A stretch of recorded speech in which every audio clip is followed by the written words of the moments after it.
Catching a breeze, love moving through me like a wildfire, like a wildfire.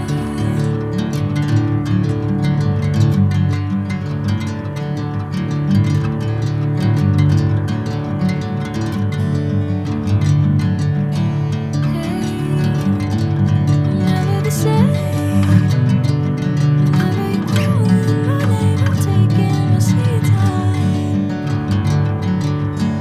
Hey, whatever the plan, I know I'm holding the best of me out of my hand. I know you'll always understand. Bring me into golden sunlight, into golden sunlight. If I'm going with you, I know we'll get to the other side. I will get to the other side. Sinking in, I know this feels right. I know this feels right. Catching a breeze, love moving through me. Catching a breeze, love moving through me like a wildfire, like a wildfire.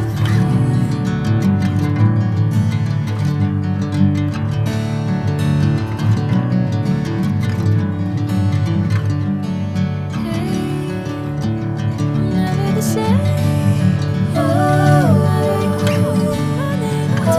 my sweet time. Whatever the plan,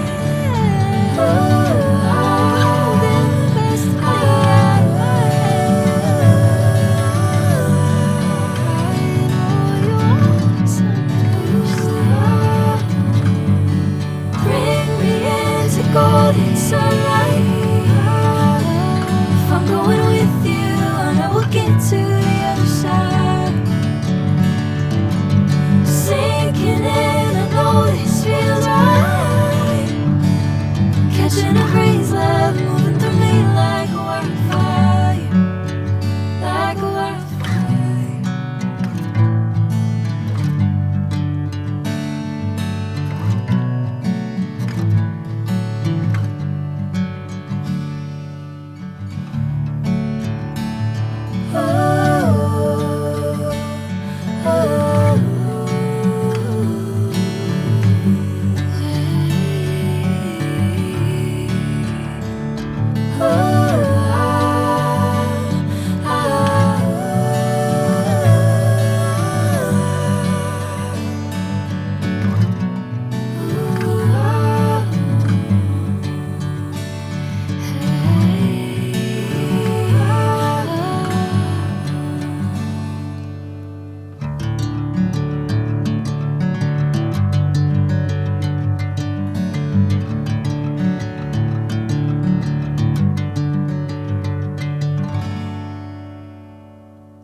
పెద్ద స్థాయిలో చేయలేకపోయాం. మాకున్న కొద్దిపాటి దాంట్లో చేసాం. కొన్ని ఒక 20-30 వేల మొక్కలు, 40 వేల మొక్కలు మా అభిమానులతోటి నేను కలిసి నాటి పెంచాం. అంటే జస్ట్ మొక్కలు నాటి వెళ్ళిపోలేదు, బాధ్యతగా పెంచి పెద్ద చేసాం. కాబట్టి తర్వాత అనేక కారణాల వల్ల అటువైపు మళ్ళీ వెళ్ళలేకపోయిన లోపల ఆ కోరిక అయితే ఉండిపోయింది.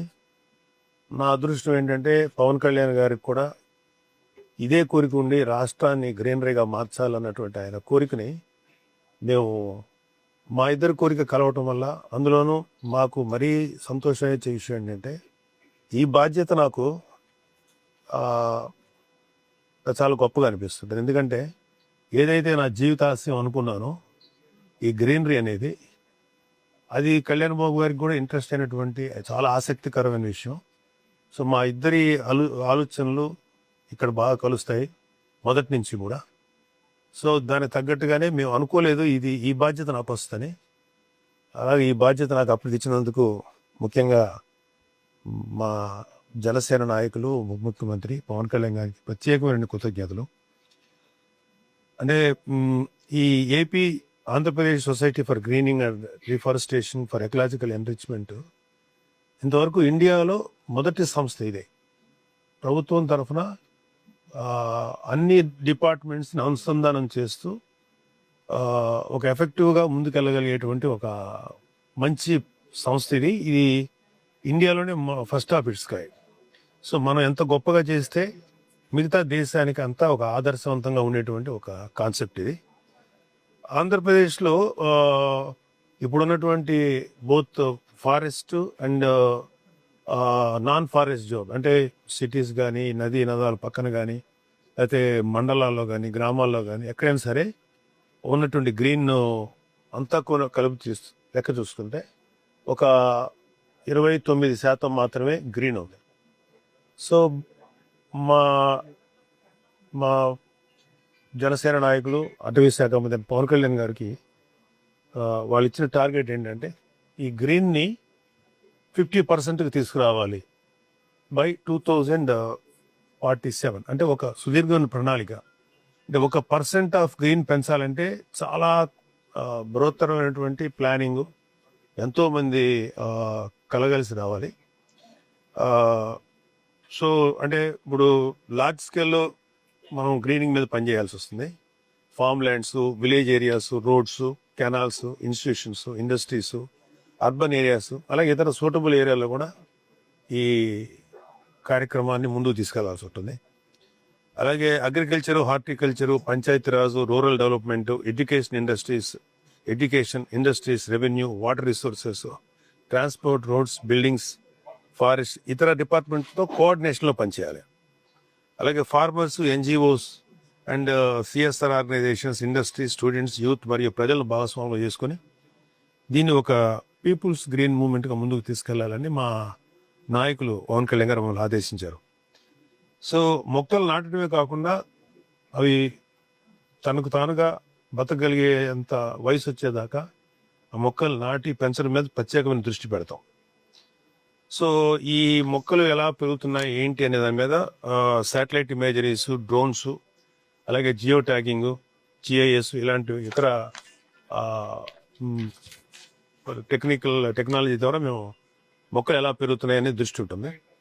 అలాగే డిస్ట్రిక్ట్ లెవెల్లో డిస్ట్రిక్ట్ గ్రీన్ డెవలప్మెంట్ ఏజెన్సీస్ ద్వారా ఫీల్డ్ లెవెల్ ఇంప్లిమెంటేషన్ మరియు మానిటరింగ్ కూడా బలోపేతం చేయాలి. మొక్కలు నాటడమే కాదు, నాటిన ప్రతి మొక్కను బతికించి పెంచడమే మా లక్ష్యం. So as I said previously, 50% of green in Andhra is our target.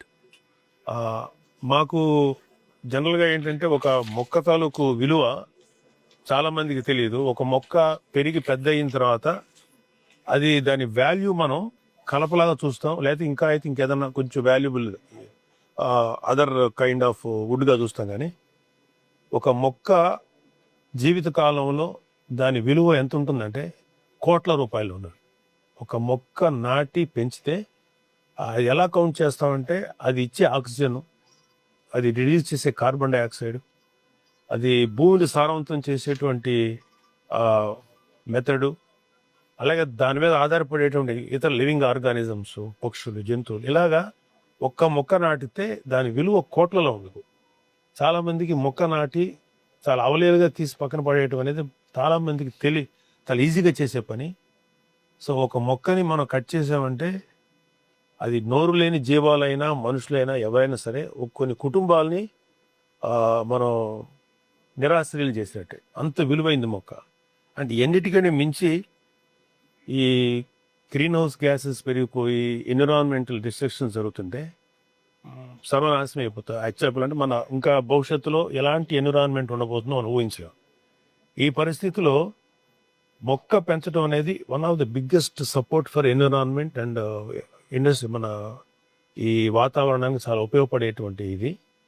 So ముందు ఎంతో కొంత డ్యామేజ్ ఈ జరుగుతాం తప్పదు ఈ డెవలప్మెంటల్ దీంట్లో.